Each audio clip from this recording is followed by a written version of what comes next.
I've been trying to learn like 3D tools. Like I was on Cinema 4D and now I'm switching to Blender because it's free, but just trying to dabble in a lot of more post work so that I'm better able to talk about from my side, like knowing what VFX might need in case we're into situations where we don't have a VFX supervisor on set or any of that stuff. And it's just really interesting, especially with like what Matt Workman's doing with cinematography database and making, Cinetracer and allowing it to be hooked up to an HTC Vive. So like he's doing virtual production in his house, basically. He had a plugin for Cinema 4D that allowed you to do previs stuff with like lighting, renders and everything. It was really accurate. Yeah. But it was really expensive and you had to know Cinema 4D and it was really complicated. So I never even tried to get into it because just the pack alone, I think was like $500. Right. So he's using the Unreal game engine and he's developing a game that's on the Steam store now for both Mac and PC called Cinetracer.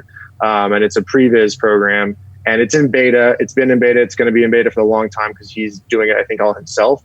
But it's basically to be able to previs and it's constantly being updated. But right now he's blending that previs stuff with a mixture of like what they were doing on Mandalorian. And he has a shoulder rig with a camera and shooting a green screen. And then he has like his HTC Vive VR like controller hooked up to it so that it's motion tracked.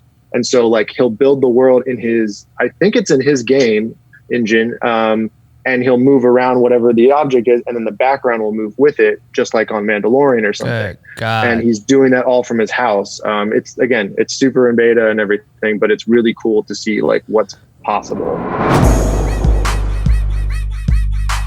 Thanks for listening to this clip. Make sure to listen to the full interview, which is available on Apple Podcasts, Spotify, YouTube, and wherever else you listen to podcasts. Hit the subscribe button for more highlights and join our Black with No Cream private community for creators. Links in the description.